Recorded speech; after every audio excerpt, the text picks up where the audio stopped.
Hey guys, welcome to the new video of Bang Biology. आज हम इस chapter का लास्ट टॉपिक करने जा रहे हैं. लास्ट टॉपिक है but this is lengthy topic, time लेगा. आज हम डिस्कस करने जा रहे हैं जेनेटिक डिसऑर्डर्स. जेनेटिक डिसऑर्डर्स के अंदर हमें बहुत कुछ पढ़ना है. तो पहले हम जेनेटिक डिसऑर्डर को डिफाइन करते हैं. जेनेटिक डिसऑर्डर क्या होता है? जेनेटिक डिसऑर्डर एक ऐसा डिसऑर्डर होता है जो कि हमारे जीन या क्रोमोसोम के ऑल्ट्रेशन की वजह से होता है, जीन या क्रोमोसोम में चेंज की वजह से होता है, या किसी डिफेक्ट की वजह से होता है.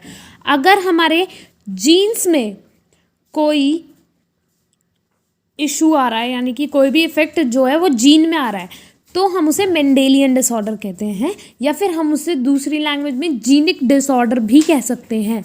बट अगर डिसऑर्डर क्रोमोसोम की वजह से आ रहा है, यानी कि क्रोमोसोम में किसी डिफेक्ट की वजह से आ रहा है, तो फिर हम उसे क्रोमोसोमल डिसऑर्डर कहते हैं. हमें दो टाइप के डिसऑर्डर्स पढ़ने हैं.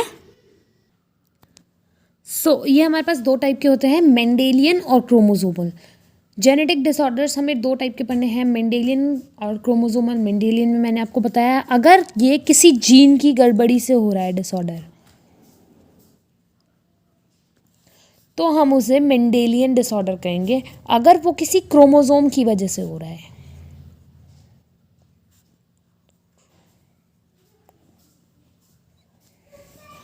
तो हम उसे क्रोमोसोमल डिसऑर्डर कहेंगे. सिंपल है. इसके अंदर बहुत सारी चीज़ें आती हैं. फटाफट से पढ़ना शुरू करते हैं. तो हम पहले मेंडेलियन डिसऑर्डर के कुछ एग्जांपल्स पढ़ेंगे जो कि हमारी एनसीईआरटी में गिवन है. फटाफट से.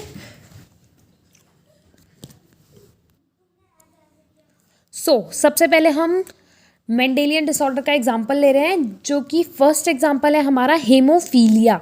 हेमोफीलिया क्या है? हेमोफीलिया को डिस्कवर किया था जॉन ऑटो ने.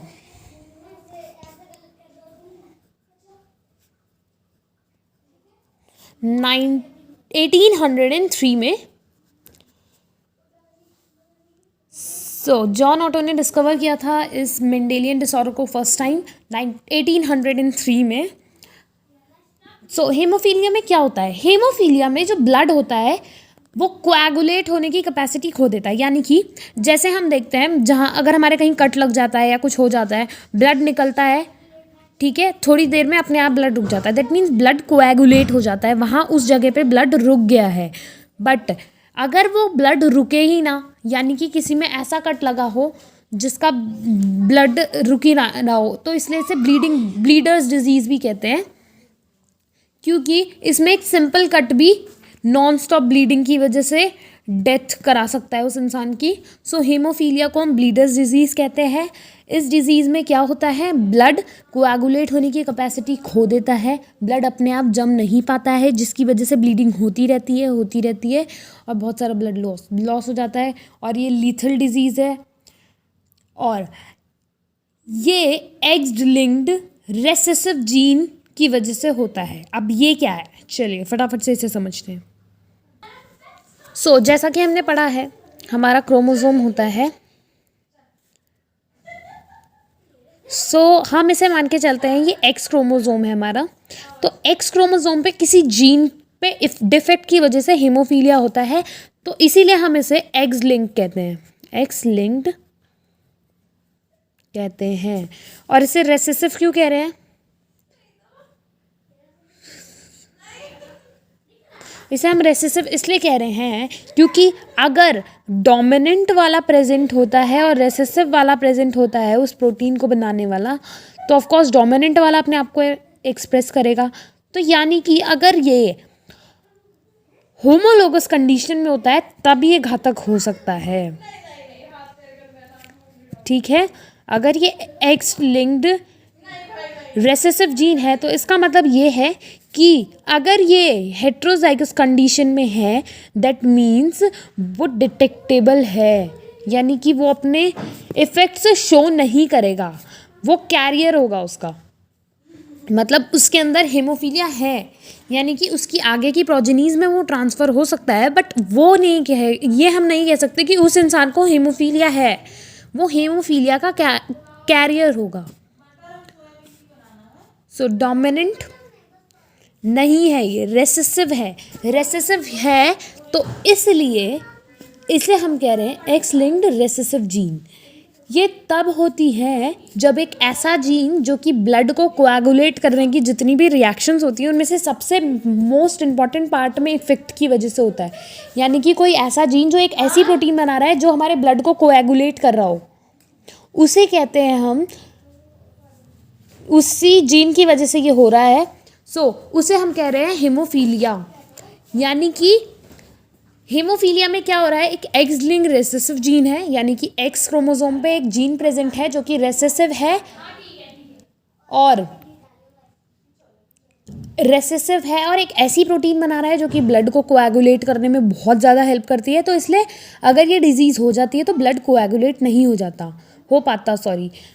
और क्या कहते हैं, अब हम इसके फटाफट से पढ़ लेते हैं कि हेमोफिलिक फीमेल मेल कॉन्सेप्ट है एक बड़ा अच्छा सा, तो फटाफट से पढ़ते हैं।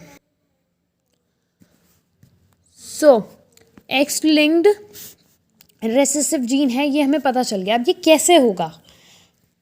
अब हम इसे यूँ डोनेट, एक्स लिंक्ड है तो इसलिए मैं एक्स लिख रही हूँ एच, यानी कि ये वाला जो जीन है वो हेमोफिलिक है, यानी कि अफेक्टेड जीन है।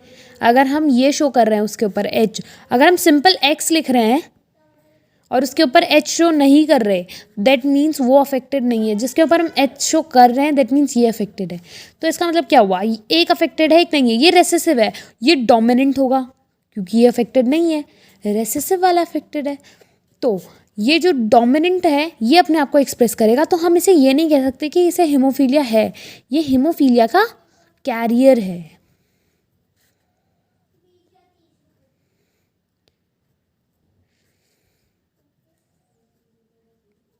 कैरियर है। कैरियर है, हमें पता है फीमेल में एक्स होते हैं, और मेल के केस में अगर हम देखें तो मेल कभी भी कैरियर नहीं हो सकता। यानी कि अगर उसका जीन अफेक्टेड है तो that means that man is affected, क्योंकि इसमें ऑप्शन ही नहीं है कि एक दूसरा एक्स जो है वो डोमिनेंट होगा, वो उसे एक्सप्रेस करेगा। यहाँ पे एक्स है ही नहीं, यहाँ पे एक्स एक ही है, और अगर वही एक्स अफेक्टेड हो जाता है तो हम इसे कहते हैं हेमोफिलिक मैन। और ये ऑफ कोर्स एक्स फीमेल का होता है, तो हेमोफिलिक कैरियर फीमेल। अगर ये दोनों ही जीन अफेक्टेड होते हैं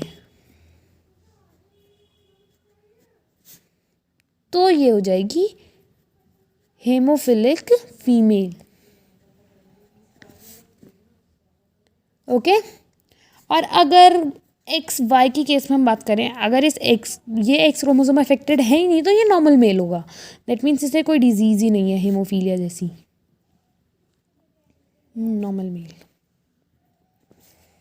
सो मेल्स आर नेवर कैरियर, और it is more common in males than female, क्योंकि मेल में ऑप्शन ही नहीं है ना। अगर वो रेसेसिव है तो रेसेसिव होने के बाद भी एक्स वाला उसे एक्सप्रेस करेगा, क्योंकि यहाँ पे दूसरा एक्स है ही नहीं जो अपने आप को डोमिनेंट एक्सप्रेस कर दे। फीमेल में ये ऑप्शन है, तो इसलिए ये डिजीज़ ज़्यादातर देखी जाती है मेल्स में, फीमेल की जगह। हीमोफीलिया कंप्लीटेड है। अब इसका एक एग्जांपल ले लेते हैं फटाफट से। अगर हम क्रॉस करा रहे हैं एक हेमोफिलिक फीमेल और एक नॉर्मल मेल के बीच में, ये मीन्स बनेंगे हमारे सिंगल टाइप का गेमीट बनेगा। इसमें हमारे 2 टाइप के गेमीट बनेंगे। अगर हम क्रॉस कराते हैं तो फटाफट से देख लेते हैं हमारी चेकअप बोर्ड में क्या आता है रिजल्ट्स। क्रॉस मैंने आपको बताया हुआ है, अगर आपने अभी तक नहीं देखा है तो फटाफट से जाइए और चेक करिए पिछली वीडियोस। इसका इसके साथ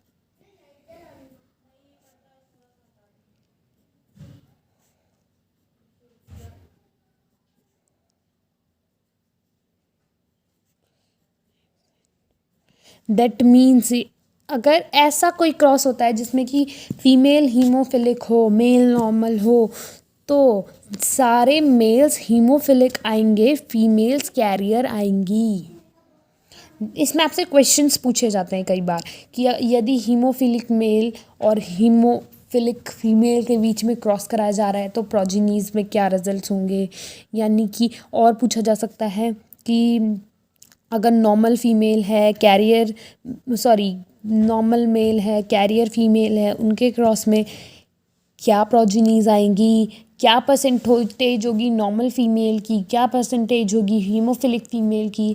सो बहुत सारे क्वेश्चंस इस चेकर बोर्ड के बेसिस पे पूछे जाते हैं, तो एक बार इसे ध्यान से देख लें। सो नेक्स्ट डिजीज़ के ऊपर बढ़ते हैं फटाफट से। सो नेक्स्ट डिजीज़ है हमारी colour blindness. Same as haemophilia colour blindness भी है, बस कॉजेज अलग अलग हैं यानी, बट मेथड बिल्कुल सेम है। ये भी एक्स लिंक्ड रेसेसिव जीन है, लिंक्ड रेसेसिव है, जीन की डिफेक्ट की वजह से होता है, तो इसलिए ये भी मेंडेलियन डिसऑर्डर का ही एग्जांपल है। अभी हम क्रोमोसोमल डिसऑर्डर्स पे नहीं आए हैं, अभी हम मेंडेलियन डिसऑर्डर्स ही पढ़ रहे हैं। ये भी मेंडेलियन डिसऑर्डर था, कलर ब्लाइंडनेस भी मेंडेलियन डिसऑर्डर है, दोनों के दोनों सेम है। ये भी एक्स लिंक्ड रेसेसिव जीन है, ये भी एक्स लिंक्ड रेसेसिव जीन था। सो अब कलर ब्लाइंडनेस में क्या होता है, इसे हम डाल्टनिज्म के नाम से भी जानते हैं।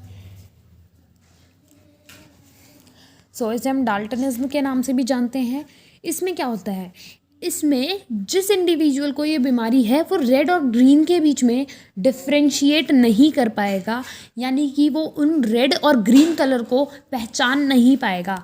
जिस इंसान को कलर ब्लाइंडनेस होता है वो रेड और green colour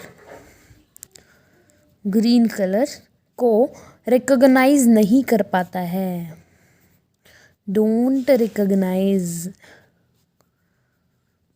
red and green colour. So colour blindness में क्या होता है, ये किस लिए होती है, एक्स क्रोमोसोम पे हमारे एक और जीन प्रेजेंट है जो कि हमें हमारी रॉड्स और कोन्स, हमने पहले पढ़ा हमारी आइज़ में रॉड्स और कोन सेल्स प्रेजेंट होती हैं जो कि रिस्पॉन्सिबल होती हैं हमें सारे कलर शो करने के लिए।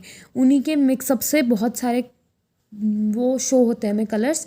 बट इसमें क्या होता है, रॉड्स और कोन्स इतने कैपेबल नहीं होते हैं कि वो अपने आप को एक्सप्रेस, मतलब रॉड्स और कोन्स इतने कैपेबल नहीं होते कि वो रेड और ग्रीन कलर को डिस्क्रिमिनेट कर पाएँ।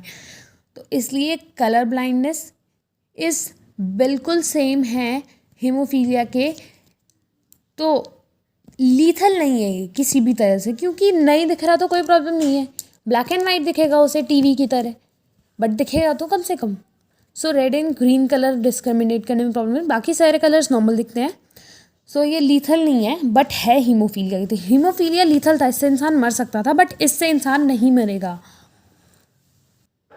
सो ये थी हमारी आज की डिजीज़ेज़। अब हम नेक्स्ट वीडियो में और डिजीज़ के बारे में पढ़ेंगे। अभी हमारी बहुत सारी डिजीज़ेज़ बचती हैं, but this is the last topic of this chapter. तो मिलते हैं नेक्स्ट वीडियो में, तब तक के लिए लाइक शेयर और सब्सक्राइब ज़रूर कर दीजिए।